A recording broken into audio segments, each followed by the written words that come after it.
بسم الله الرحمن الرحيم. السلام عليكم ورحمة الله وبركاته.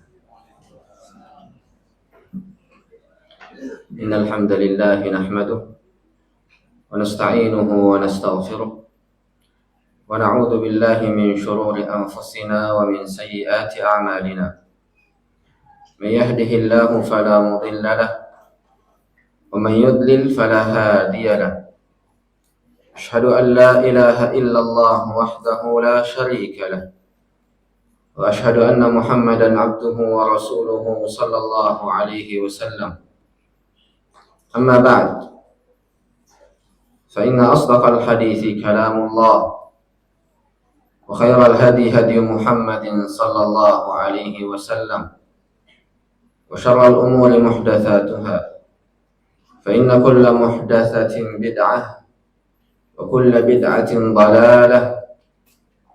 أعاذنا الله وإياكم من النار وما يقرب إليها من قول أو عمل أو اعتقاد. إخواني وأخواتي rahimani wa rahimakumullah. Kembali kita panjatkan puji syukur kita kehadirat Allah, di mana Allah masih senantiasa memilih kita dan mentakdirkan kepada kita hal-hal yang baik. Di antaranya ialah senantiasa duduk di dalam rumah-rumah Allah untuk mengambil faidah dan menuntut ilmu syar'i. Semoga Allah Azza wa Jalla menugurkan kita semua di atasnya. Ikhwani wa akhwati rahimani wa rahimakumullah. Pembahasan kita masih pada perkara fondasi yang ketiga, pokok prinsip yang ketiga, ialah mendengar dan taat serta mendoakan kebaikan kepada pemimpin kaum muslimin. Yang dimana setiap fondasi ini memiliki lawan.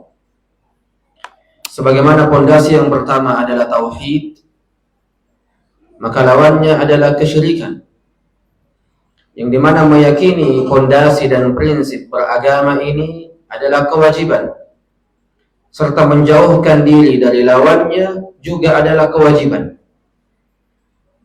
Maka meyakini dan beramal dengan tauhid adalah kewajiban, dan menjauhkan diri dari yang namanya kesyirikan pun juga kewajiban.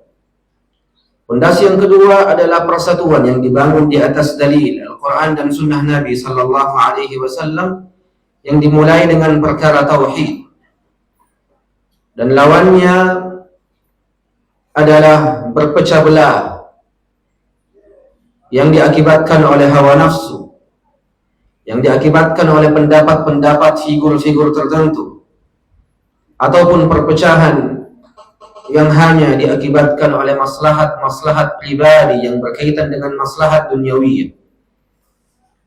Ini pokok prinsip yang kedua. Pokok prinsip yang ketiga ialah mendengar dan taat kepada pemimpin kaum muslimin serta mendoakan kebaikan kepadanya. Lawannya ialah mencela, memberontak dan mendoakan keburukan kepadanya, sehingga meyakini dan beramal dengan mendengar, taat serta mendoakan kebaikan kepada pemimpin adalah kewajiban, dan menjauhkan diri dari pemberontakan, dari celaan, dan dari mendoakan keburukan kepada pemimpin-pemimpin kaum muslimin juga adalah kewajiban. Salah seorang sahabat yang mulia yang bernama Abu Darda, dan diikuti oleh sahabat yang lain, ialah Abdullah ibn Mas'ud radhiyallahu tabaraka wa ta'ala anhum, mengatakan, awwalu nifaqil mar' ta'nuhu ala imami. Seorang sahabat yang mulia, Abu Darda, dan diikuti oleh sahabat yang lain semisal Abdullah bin Mas'ud, mengatakan, sesungguhnya awal kemunafikan dari seseorang adalah celaannya terhadap penguasanya. Sesungguhnya awal kemunafikan seseorang adalah celaannya terhadap pemimpinnya. Fahdharu ra'akumullah, berhati-hatilah engkau dari perkara ini. Karena sungguh perkara ini adalah perkara-perkara pondasi, perkara-perkara pokok dan prinsip yang seharusnya dan setiap muslim meyakini dan beramal dengannya. Sesungguhnya awal kemunafikan seseorang adalah celaannya terhadap pemimpinnya. Wal'iyadu billahi tabaraka wa ta'ala. Oleh karena itu, ikhwani rahimani wa rahimakumullah, pemimpin-pemimpin kaum muslimin memiliki hak-hak yang dimana rakyatnya wajib untuk menunaikannya. Adapun hak-hak rakyat yang tidak diberikan, maka mintalah langsung sama Allah Azza wa Jalla dan tawakkallah kepada Allah Azza wa Jalla dan bersabarlah atas kezaliman pemimpin-pemimpin kalian. Dan inilah sunnah Nabi sallallahu alaihi wasallam. Inilah petunjuk Nabi sallallahu alaihi wasallam yang hendaknya setiap muslim memiliki prinsip sebagaimana prinsip Nabi sallallahu alaihi wasallam. Ikhwani rahimani wa rahimakumullah, ada satu syubhat yang tersebar di kalangan orang-orang khawarij zaman dahulu dan orang-orang khawarij zaman sekarang, yang dimana keyakinan ini pun juga diambil oleh sebagian orang-orang yang menisbatkan diri kepada ahlus sunnah, diambil oleh sebagian orang yang menisbatkan dirinya kepada sunnah, di mana syubhat ini mengatakan tidak ada kewajiban memberikan baiat dan tidak ada kewajiban mendengar dan taat kepada pemimpin kecuali khalifah saja. Apa maksud dari khalifah?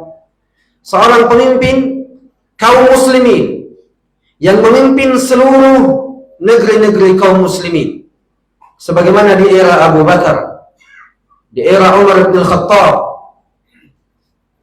dan zaman-zaman terdahulu, bahwasanya mereka memiliki Amirul Mukminin, khalifah yang menghukumi setiap negeri-negeri kaum muslimin, yang dimana saat ini sudah tidak ada lagi khalifah, sehingga tidak ada lagi yang namanya ketaatan, tidak ada lagi yang namanya mendengar dan patuh kepada pemimpin. Karena sejatinya tidak ada pemimpin kaum muslimin saat ini. Tidak ada lagi yang kita sebut dengan waliyul amr. Tidak ada lagi yang kita sebut sebagai waliyul amr. Maka tentunya keyakinan ini adalah keyakinan batil. Dan kita jawab dari beberapa sisi. Sisi yang pertama, bahwasanya wilayah-wilayah kaum muslimin dan negeri-negeri kaum muslimin dahulu pun juga semakin meluas, sehingga setiap negeri membutuhkan yang namanya pemimpin. Setiap negeri berbeda dengan negeri-negeri kaum muslimin yang lainnya. Setiap negeri memiliki aturan yang berbeda dengan aturan negeri kaum muslimin yang lainnya. Sehingga setiap negeri, setiap wilayah membutuhkan yang namanya apa? Membutuhkan yang namanya seorang pemimpin yang ia berikan baiat kepadanya, yang dimana pemimpin ini akan senantiasa mengatur apa-apa yang ada di dalam wilayahnya dan tidak boleh mengatur wilayah selain dari wilayahnya.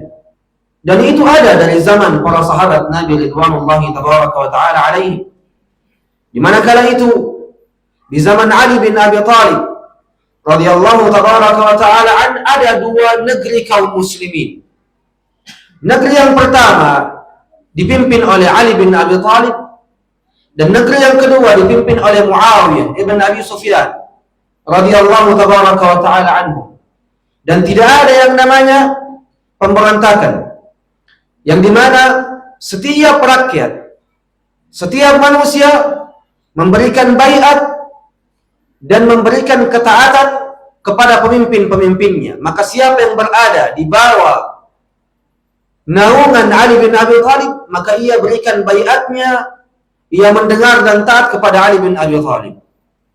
Dan siapa yang berada di bawah naungan Muawiyah ibn Abi Sufyan, maka ia pun juga memberikan baiatnya kepada Muawiyah bin Abi Sufyan dan mendengar dan taat kepadanya. Ini ada di zaman para sahabat, belum lagi di zaman setelahnya, dari zaman-zaman yang lain. Bahkan Al-Imam Ahmad bin Hanbal, di zaman beliau, negeri-negeri kaum muslimin berpecah belah, yang dimana setiap negeri memiliki pemimpin. Dan di antara pemimpin-pemimpin yang ada kala itu ialah seorang pemimpin di zaman Al-Imam Ahmad bin Hanbal, yang dengannya ia diuji, dipukul, dicambuk, untuk mengatakan bahwasanya Al-Quran ini adalah makhluk di antara makhluk-makhluk Allah. Akan tetapi Imam Ahmad teguh di atas pendiriannya dan mengatakan Al-Quran firman Allah. Maka ketika kita berbicara tentang firman Allah ini adalah sifat di antara sifat-sifat Allah, dan sifat Allah bukanlah makhluk. Ia teguh di atas pendirian itu sehingga ia diuji, dicambuk. Bahkan di sebuah riwayat datang ketika cambukan itu diberikan kepada seorang hewan atau seekor hewan, maka hewan itu akan mati seketika. Al-Imam Ahmad dicambuk sebanyak 100 kali. Dan ini ujian yang Allah Azza wa Jalla berikan kepada beliau rahimahullahu tabaraka wa ta'ala. Kemudian, adakah Al-Imam Ahmad kala itu keluar memberontak kepada pemimpinnya? Adakah Al-Imam Ahmad mencela pemimpinnya?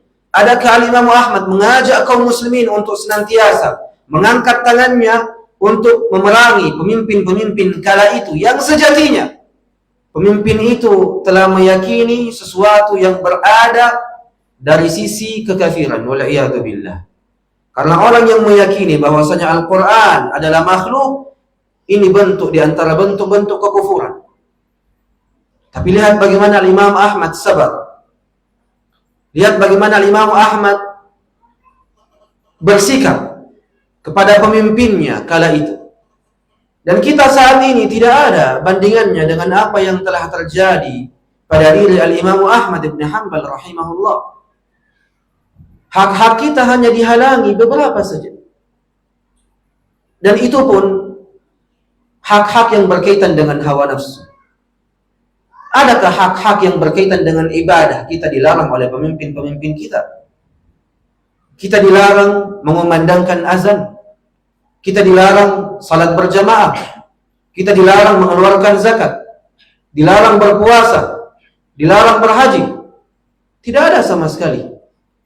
Sehingga tidak ada hal yang mendorong kita untuk tidak mendengar dan taat kepada pemimpin kita. Tidak ada hal yang mendorong kita untuk mendoakan keburukan kepada pemimpin kita. Yang dimana seharusnya setiap diri yang menisbatkan dirinya kepada metode dan beragama Rasulullah sallallahu alaihi wasallam sejatinya harus senantiasa mendoakan kebaikan kepada pemimpinnya.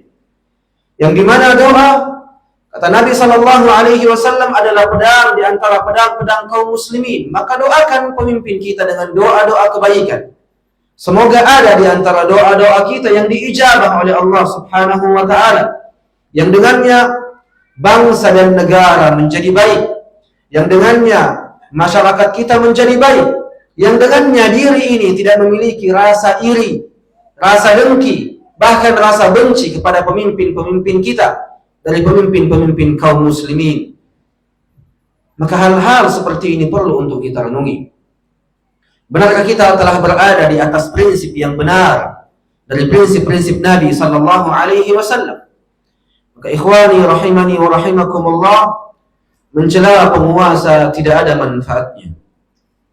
Bahkan mencela penguasa hanya memberikan kedengkian, hanya menyebarkan permusuhan yang dapat merusak prinsip kita yang kedua tadi, dari prinsip-prinsip persatuan yang dibangun di atas Al-Quran dan Sunnah Nabi sallallahu alaihi wasallam. Maka lihatlah bagaimana prinsip ketiga ini, mendengar dan taat kepada pemimpin, adalah pokok di antara pokok-pokok prinsip. Ketika prinsip ini kacau, maka yang lainnya akan kacau. Tauhid seseorang akan kacau. Persatuan akan kacau. Mendengar dan taat kepada para ulama dan tidak meyakini lagi manhaj dari para ulama, dari manhaj-manhaj yang benar juga kacau. Maka lihat bagaimana dampak dan konsekuensi orang-orang yang tidak beramal dengan prinsip ini. Lihat bagaimana dampak dan konsekuensi orang-orang yang tidak meyakini prinsip ini. Ialah prinsip yang berkaitan dengan taat dan mendengar serta mendoakan kebaikan kepada pemimpin-pemimpin kaum muslimin. Sebagian orang yang lain mengatakan pemimpin kita telah menjadi kafir. Kenapa? Karena pemimpin kita tidak mengindahkan yang namanya jihad di jalan Allah Subhanahu wa ta'ala. Lihat saudara-saudara kita dari kalangan kaum muslimin yang dibantai, yang dibunuh, yang diporak-porandakan negeri-negerinya. Sedang kita yang katanya negeri terbesar kaum muslimin, Indonesia, tidak membantu mereka dari sisi militer dan dari sisi jihad di jalan Allah Subhanahu wa ta'ala. Bahkan pemerintah menghalangi rakyatnya untuk berjihad di jalan Allah Subhanahu wa ta'ala. Sehingga saat ini orang-orang yang menolak yang namanya jihad ini telah menjadi kafir. Maka pemimpin kita adalah pemimpin kafir yang tidak perlu lagi yang namanya taat dan mendengar kepadanya. Ini syubhat ya ikhwan. Dan ini ada di sebagian manusia. Ini ada di sebagian diri-diri kaum muslimin. Kita tidak berbicara pada diri-diri orang-orang Yahudi dan orang-orang Nasrani. Ini ada pada diri kaum muslimin. Bahkan ini ada di dalam negeri-negeri kaum muslimin itu sendiri. Wal'iyadu billahi tabaraka wa ta'ala. Maka bagaimana tata cara menjawabnya? Kita katakan bahwasanya jihad itu berada pada urusan pemimpin. Syariat meletakkan perkara jihad ini berada pada urusan pemimpin. Yang dimana seseorang tidak boleh berjihad kecuali di belakang pemimpin-pemimpin mereka. Ini fondasi keyakinan.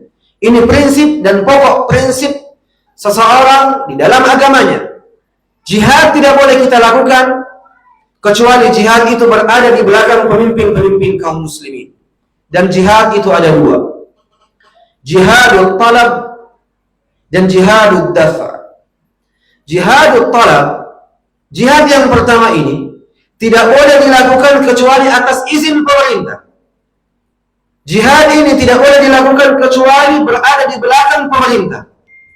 Adapun jihad yang kedua, jihad ad-dafa, maka ini tidak perlu izin dari pemerintah. Ini tidak perlu izin dari pemerintah.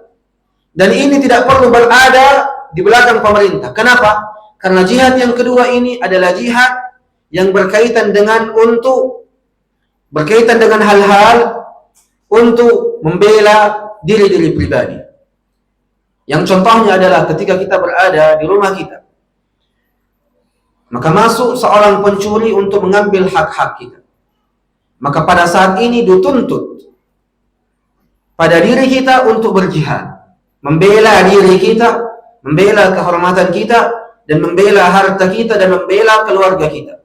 Yang dimana ketika kita meninggal, pada kejadian itu, pada saat itu, pencuri ini membunuh kita, maka sejatinya kita berada di atas jihad yang syar'i. Sejatinya kita berada di atas jihad yang syar'i, yang berkaitan dengan jihad ad-dafa. Jihad yang berkaitan dengan pembelaan diri. Adapun jihad at-talab, jihad yang dimintai oleh pemerintah, oleh pemimpin-pemimpin kaum muslimin agar kita berjihad di negeri-negeri kaum muslimin, maka ini tidak boleh kita lakukan kecuali atas izin pemerintah, atas izin pemimpin, dan berada di barisan pemerintah dan di belakang pemimpin-pemimpin kaum muslimin. Sehingga jihad ini diwakilkan perkaranya pada pemimpin-pemimpin kaum muslimin. Yang dimana ketika pemimpin kaum muslimin melihat adanya kecacatan, adanya ketidakmampuan bagi rakyat Indonesia untuk membantu negeri-negeri kaum muslimin yang telah diporak-porandakan oleh orang-orang kafir, maka pada saat ini hukum jihad telah gugur pada diri kita. Karena yang mengatur perkara itu adalah pemimpin-pemimpin kaum muslimin. Yang dimana pemimpin kaum muslimin musyawarah dengan ahlul halli wal aqd, dari aparat kepolisian dan aparat tentara dan aparat-aparat yang menjaga keamanan negeri ini, kemudian bermusyawarah dengan para ulama tentang perkara ini. Dan jikalau ternyata pemimpin kita mengambil kesimpulan bahwasanya kita tidak memiliki kemampuan untuk membantu negeri-negeri kaum muslimin, sehingga pemerintah mengambil kesimpulan bahwasanya tidak ada jihad pada saat ini, maka gugur jihad di dalam diri kita. Karena sejatinya jihad itu diwakilkan kepada mereka. Dan perlu kita pahami, ikhwan rahimani wa rahimakumullah, jihad itu ada 5 derajat. Jihad itu ada 5 tahapan. Jihad yang pertama adalah jihad yang berkaitan dengan bersabar. Dan ini ada di zaman Rasulullah sallallahu alaihi wasallam. Ketika mereka tidak mampu untuk mengambil alih negeri Makkah saat itu, yang dimana pada diri-diri mereka ada kelemahan, ada ketidakmampuan, maka Allah Azza wa Jalla perintahkan mereka untuk apa? Bersabar. Dan ini jihad. Dan ini jihad. Yang kedua dari tahapan jihad adalah dibolehkannya jihad tanpa perintah Allah Subhanahu wa ta'ala. Belum ada perintah saat itu dari Allah. Belum juga ada perintah saat itu dari Rasulullah sallallahu alaihi wasallam. Akan tetapi jihad pada saat itu sudah dibolehkan. Jihad saat itu sudah dibolehkan. Ini tahapan yang kedua. Ini tahapan yang kedua, yang dimana jihad yang dibolehkan saat itu tanpa adanya perintah dari Allah adalah jihad yang berkaitan dengan pembelaan diri. Yang ketiga dari tahapan jihad adalah perintah Allah Azza wa Jalla untuk berjihad pada orang-orang yang menzalimi kita. Pada orang-orang yang menzalimi kita. Maka siapa yang menzalimi kita, maka kita melawan balik. Itu pun diukur dengan kemampuan kita. Itu pun diukur dengan kemampuan kita. Apakah kita mampu untuk melawan balik ataukah tidak? Ini jihad yang ketiga dari tahapan-tahapan jihad. Tahapan yang keempat dari tahapan jihad ialah berjihad di jalan Allah Subhanahu wa ta'ala atas izin pemerintah, atas izin pemimpin-pemimpin kaum muslimin, yang dimana saat itu telah diizinkan seseorang untuk berjihad selama ia memiliki kecukupan, selama ia memiliki persiapan, dan selama ia memiliki kemampuan untuk berjihad.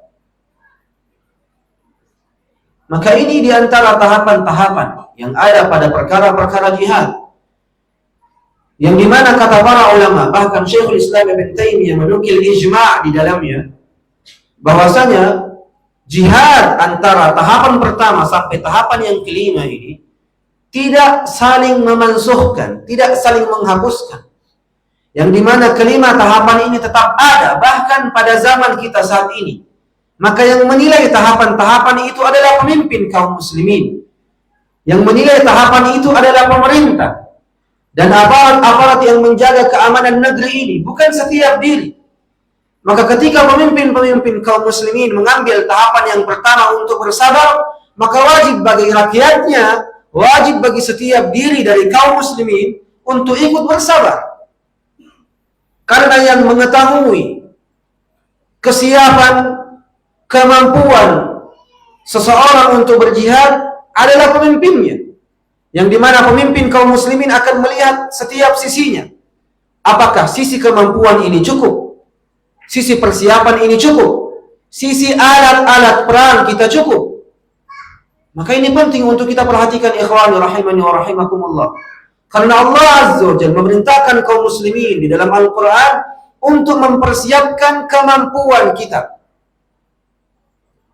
Untuk mempersiapkan kemampuan kita untuk keluar berjihad. Bukan hanya itu saja. Allah Azza wa Jalla sebutkan di dalam Al-Quran quwwah, mempersiapkan yang namanya kekuatan. Dan Nabi SAW menafsirkan kalimat quwwah di ayat ini dengan sebutan Ar-Rami, Ramius Siham, melempar anak panah. Apa maksud dari melempar anak panah?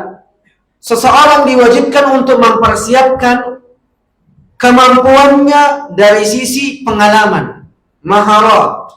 Apakah ia mampu untuk berjihad dan menggunakan alat-alat semampunya? Bahkan kata Allah Azza wa Jalla, sebutkan di dalam Al-Quran, wa riqabil khayl, ribatul khayl, mengikat kuda-kuda kita dengan tali yang kuat. Dan ini dikiaskan dengan alat-alat perang saat ini. Apakah cukup? Bahkan ketika alat-alat perang itu ada, apakah kaum muslimin mampu untuk menggunakannya? Maka ini perkara-perkara yang dilihat dan dinilai oleh pemerintah. Yang dimana perkara jihad ini bukanlah perkara sembarangan yang setiap diri mampu untuk melakukannya, sebagaimana setiap diri mampu untuk melakukan ibadah salat. Tidak. Ada aturannya. Ada keterkaitannya dengan perkara-perkara yang lain, dan itu hanya mampu dilihat oleh pemimpin-pemimpin kaum muslimin beserta aparat-aparatnya. Sehingga syubhat ini yang mengatakan bahwasanya pemimpin kita meninggalkan yang namanya jihad adalah syubhat yang tertolak, ucapan yang tertolak. Karena sejatinya jihad itu kita lakukan ketika kita bersama dengan pemimpin-pemimpin kita dan berada di barisan pemerintah-pemerintah kaum muslimin. Maka perkara-perkara seperti ini, ikhwani rahimani wa rahimakumullah, perlu untuk kita ketahui. Perlu untuk kita ketahui. Kemudian di antara perkara-perkara yang wajib untuk kita perhatikan, para jemaah sekalian rahimani wa rahimakumullah, adalah mengindahi dan mengetahui nilai dan harga dari kenikmatan yang berkaitan dengan rasa aman. Subhanallah, Nabi SAW sebutkan puncak dari urutan kenikmatan itu. Yang dimana kata Nabi SAW, puncak dari kenikmatan adalah nikmat aman. Puncak dari kenikmatan itu adalah nikmat yang berkaitan dengan keamanan, ketentraman dan ketenangan. Ini puncak tertinggi dari kenikmatan. Kemudian Nabi SAW lanjutkan dengan kenikmatan yang kedua, yang paling mulia, ialah kenikmatan yang berkaitan dengan sehatnya jasmani kita. Barulah setelah itu kenikmatan yang berkaitan dengan dunia, dari harta-hartanya, dari rumah yang indah, dari istri dan anak-anak yang saleh dan salehah. Subhanallah. Dan kebanyakan manusia saat ini, apa yang mereka lakukan? Ia balik kenikmatan tersebut, yang sejatinya kenikmatan yang ketiga adalah kenikmatan yang terendah. Ia balik menjadi kenikmatan yang paling mulia, sehingga darinya ia tuntut hak-haknya, sehingga darinya ia memberontak kepada pemimpinnya, sehingga darinya ia mencela orang lain, bahkan mencela pemimpin-pemimpinnya, hanya karena kenikmatan yang rendah ini, kenikmatan yang berkaitan dengan duniawiyah. Sedang ia tidak mengetahui dan lupa akan puncak kenikmatan, ialah puncak yang berkaitan dengan keamanan, puncak yang berkaitan dengan rasa aman, puncak yang berkaitan dengan ketentraman jiwa, ketenangan seseorang untuk beribadah. Demi Allah, para jemaah sekalian, tidaklah seseorang mengetahui nilai dari kenikmatan, harga dari suatu kenikmatan, kecuali ketika kenikmatan itu menghilang dari dirinya. Seseorang tidak akan pernah mengetahui nilai dan harga dari suatu kenikmatan, kecuali ketika kenikmatan itu menghilang dari dirinya. Coba kita lihat saudara-saudara kita dari kalangan kaum muslimin yang negerinya saat ini dilanda huru-hara. Mereka mengharapkan yang namanya nikmat keamanan. Mereka mengharapkan yang namanya nikmat rasa aman, nikmat ketentraman, nikmat ketenangan di dalam ibadah-ibadah mereka, nikmat ketenangan di dalam kehidupan mereka. Tapi apakah mereka mampu untuk mendapatkan kenikmatan itu? Tidak. Sehingga ia mengharapkan kenikmatan tersebut dengan hijrah ke negeri-negeri yang lain, meninggalkan kampung halaman mereka, meninggalkan harta-harta mereka untuk mendapatkan kenikmatan ini, kenikmatan yang berkaitan dengan keamanan. Ya ikhwan, nikmat kesehatan, nikmat yang berkaitan dengan harta, nikmat yang berkaitan dengan duniawi, dari rumah yang indah, dari istri dan anak-anak salehah, tidak ada gunanya ketika kenikmatan yang berkaitan keamanan tidak ada. Nikmat kesehatan, nikmat duniawiyah, nikmat harta, nikmat istri, dan nikmat anak-anak saleh dan salehah tidak ada gunanya dan tidak ada manfaatnya ketika nikmat keamanan tidak ada. Ketika rasa aman tidak ada, nikmat ketentraman tidak ada, dan nikmat ketenangan tidak ada. Apa yang engkau harapkan dari jasmani yang sehat? Sedang ketika engkau keluar rumah, para perampok hendak merampok antum. Apa yang engkau harapkan dengan istri dan anak-anak yang salehah, rumah yang indah, harta yang banyak, bahkan mobil-mobil yang luar biasa, ketika nikmat keamanan tidak ada? Maka cukuplah alasan untuk kita mensyukuri pemimpin kita, mendoakan kebaikan kepada pemimpin kita, di mana pemimpin kita beserta aparatnya senantiasa menjaga kenikmatan ini, senantiasa menjaga kenikmatan keamanan ini, rasa aman ini, ketentraman ini, dan ketenangan ini. Cukup itu sebuah alasan untuk kita mendoakan pemimpin-pemimpin kita dengan doa-doa kebaikan, yang dimana mereka senantiasa bersusah payah dan memberikan waktunya agar keamanan ini tetap ada, agar ketentraman dan rasa aman pada diri setiap rakyat Indonesia ada dan rakyat merasakannya. Yang dimana keamanan itu ada dua: keamanan yang sifatnya zahir dan keamanan yang sifatnya batin. Keamanan yang berkaitan yang sifatnya zahir adalah keamanan suatu lingkungan, keamanan suatu wilayah, keamanan suatu negeri dari negeri-negeri kaum muslimin, yang dimana tugas untuk menjaga keamanan yang pertama ini adalah tugas dari pemerintah dan para aparatnya.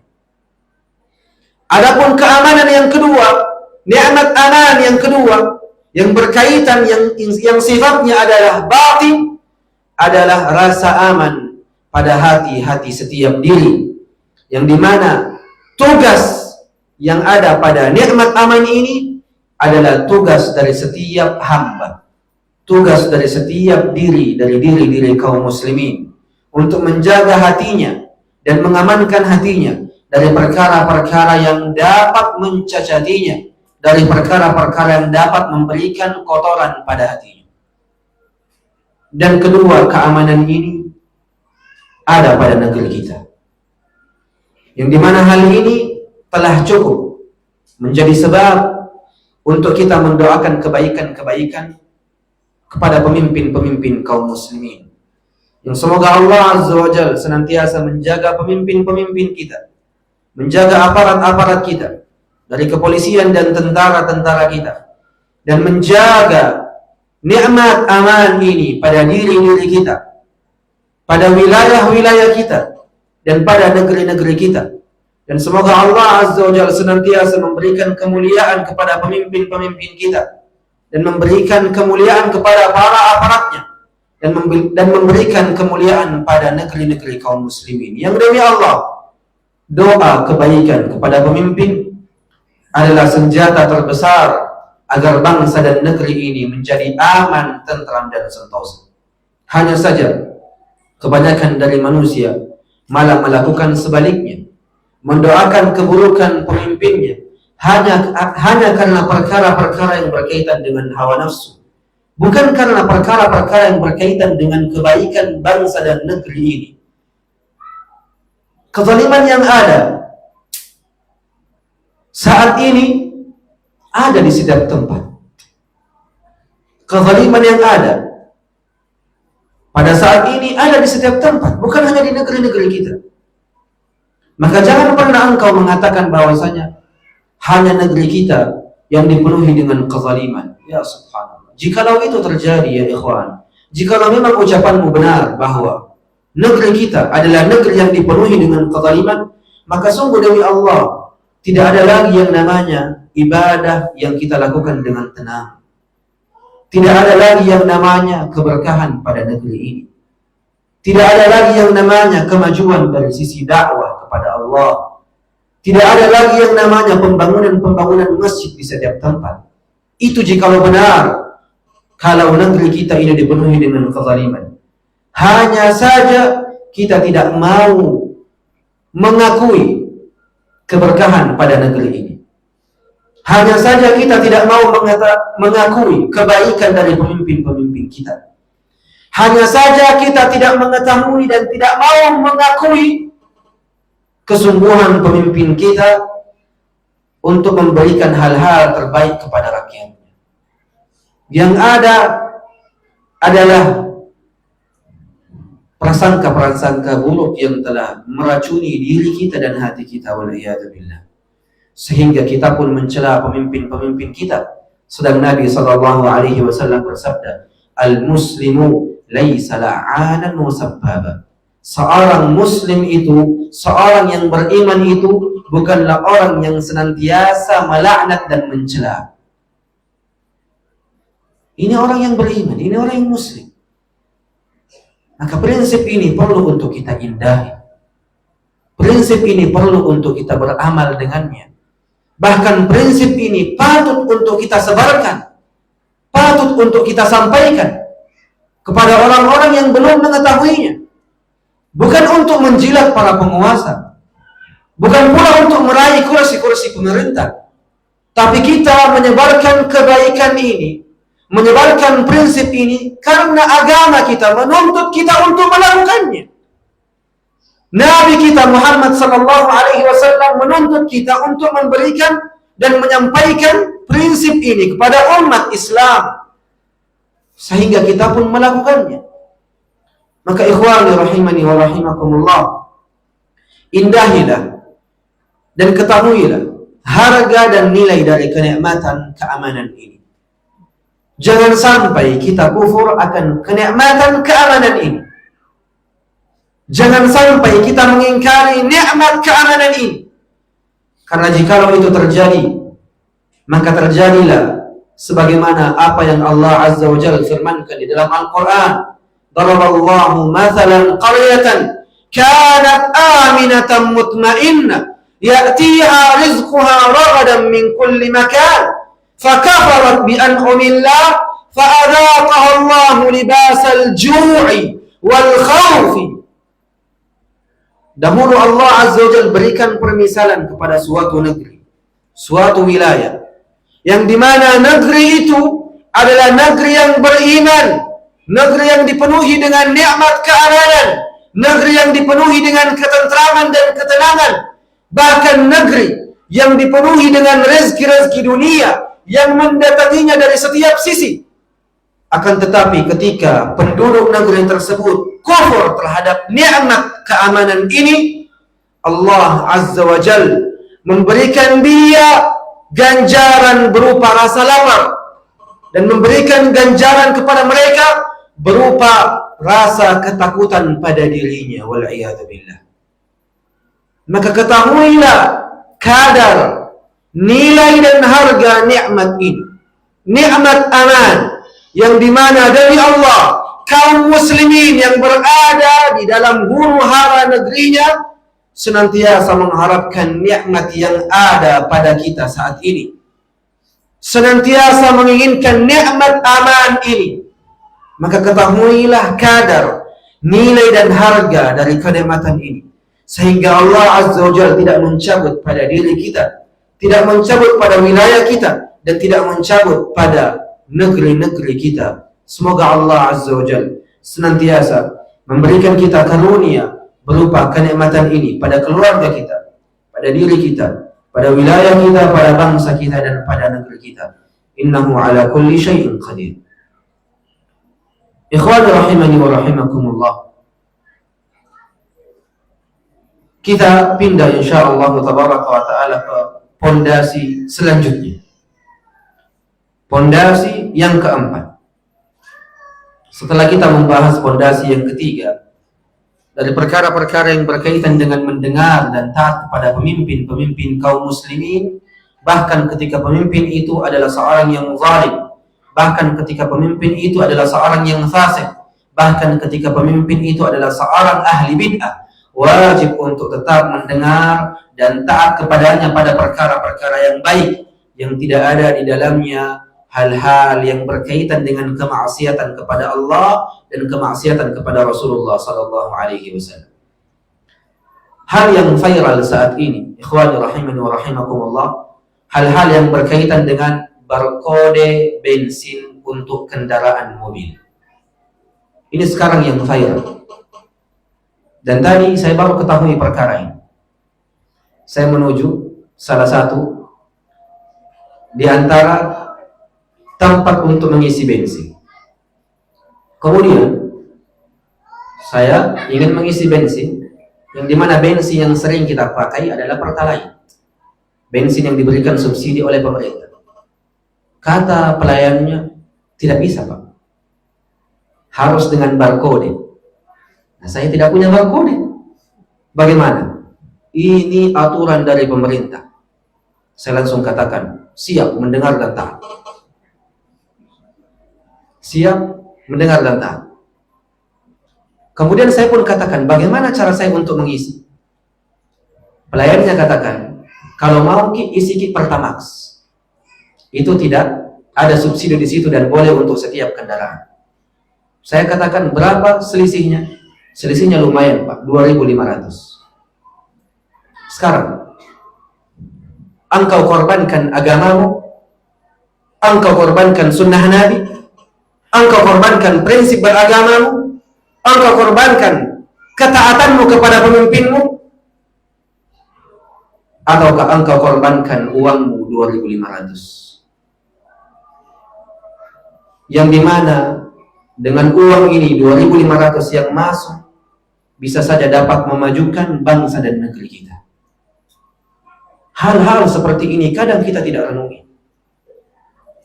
Maka jikalau kendaraan-kendaraan kita bukan bagian dari kendaraan yang pemerintah tetapkan dapat diberikan subsidi, maka jangan bersubsidi. Kenapa? Karena Tuhan yang memberikan engkau rezeki di masa lapangmu adalah Tuhan yang sama yang memberikan rezeki engkau di kala susahmu. Kenapa kita lupa dengan perkara-perkara seperti ini? Kenapa kita lupa pada prinsip-prinsip yang berkaitan dengan hal-hal seperti ini? Ya ikhwan, 2.500 hanyalah nilai yang kecil pada diri sebagian orang, tapi nilai yang besar di sisi Allah ketika engkau korbankan untuk menjalankan prinsip dari prinsip-prinsip agama ini. Besar di sisi Allah ketika engkau meniatkan 2.500 ini untuk kemajuan negeri dan bangsa. Besar di sisi Allah ketika engkau meniatkan 2.500 ini untuk niat-niat yang baik, yang dengannya akan datang perkara-perkara dan maslahat-maslahat yang besar kepada bangsa dan negerimu. Kenapa engkau memaksa dirimu untuk menjaga 2.500-mu yang sejatinya 2.500 ini tidak akan engkau bawa ke alam kuburmu? Ya subhanallah. Engkau bertahan dengan perkara yang sementara dan meninggalkan perkara yang sejatinya adalah perkara yang akan engkau bawa sampai kepada Rasulullah sallallahu alaihi wasallam. Ya subhanallah. Di mana akal-akal kita demi Allah? Di mana keyakinan seorang muslim kepada Rasulullah sallallahu alaihi wasallam dan prinsip-prinsipnya? Di mana keyakinan seorang muslim pada sunnah-sunnah Nabi sallallahu alaihi wasallam yang berkaitan dengan mendengar dan taat kepada pemimpin-pemimpin yang berkaitan dengan perkara yang ma'ruf, dan barkode ini ikhwan adalah perkara yang ma'ruf. Dan tidaklah ada orang yang mengingkari perkara ini kecuali sejatinya datang dari hawa nafsunya, datang dari perutnya, datang dari hal-hal yang berkaitan dengan kebenciannya terhadap pemerintah wal'iyadzubillah. Kita lanjutkan insyaallah setelah adzan. Subhanakallahumma bihamdika asyhadu an la ilaha illa anta astaghfiruka wa atubu ilaik.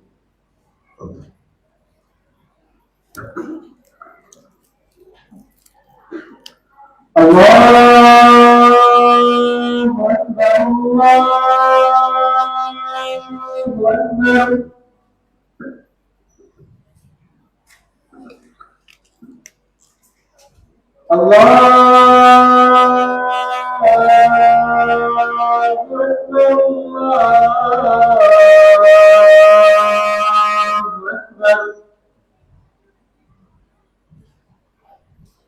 أشهد أن لا إله إلا الله.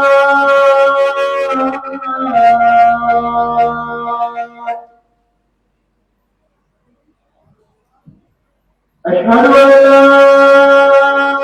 لا إله إلا الله.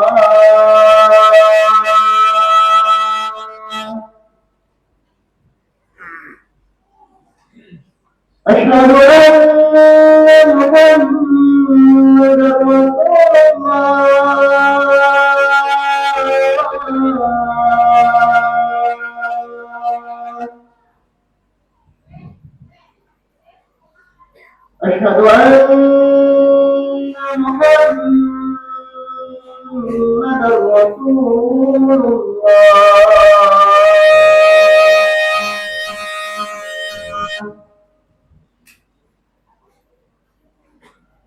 حي على الصلاة.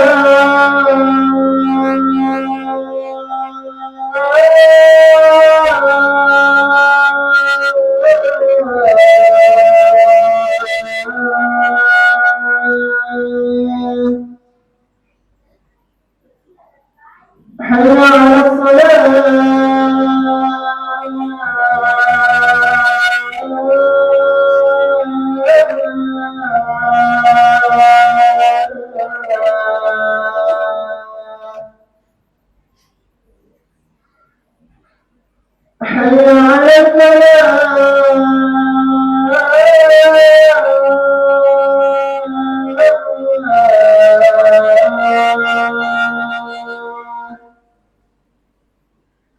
حي على حي على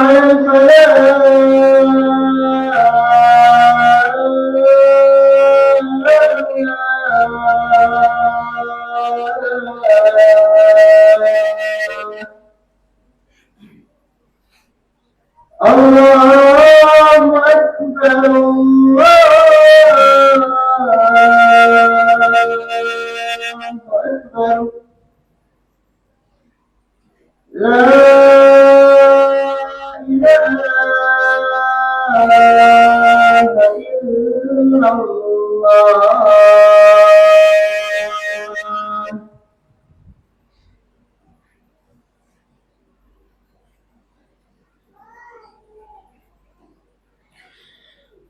Alhamdulillah wassalatu wassalamu ala Rasulillah wa ala alihi wa ashabihi ajma'in.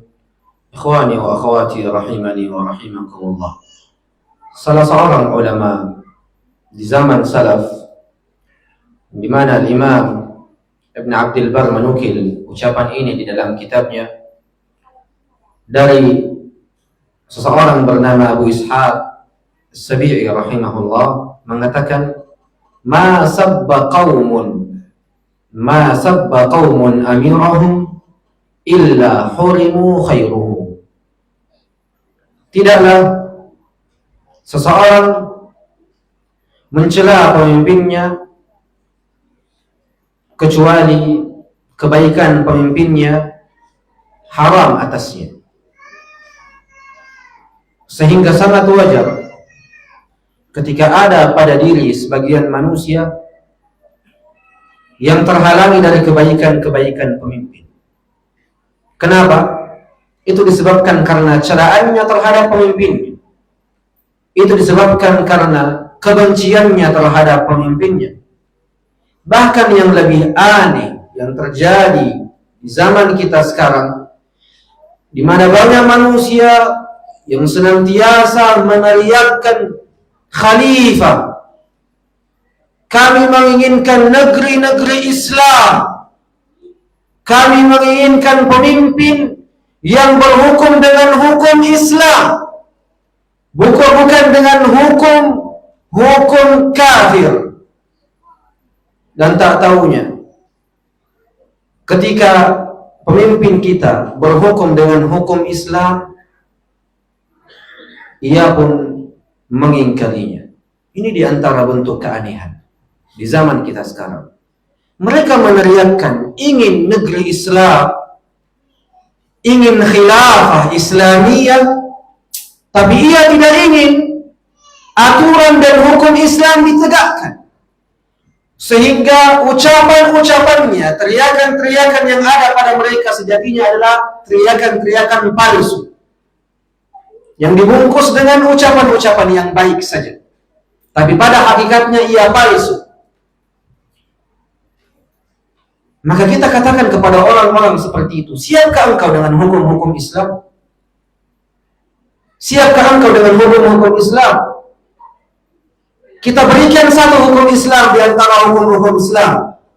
Salah seorang ulama dari mazhab Maliki, dari mazhab al-Imam Malik mengatakan, "Man takallama bi kalimatin li ghairi mujibin fi amirin min al-umara, lazimathu al-'uqubatu syadidah wa yusjanu syahra."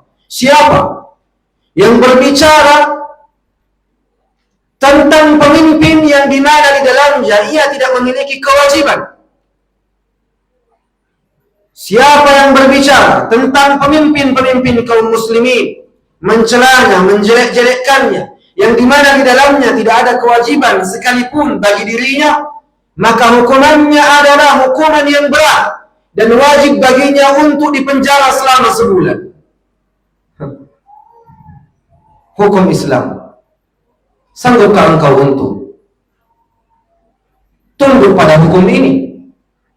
Karena engkau menginginkan khilafah Islamiyah, negeri Islam yang dibangun di atas Al-Quran dan Sunnah, maka ini hukumnya.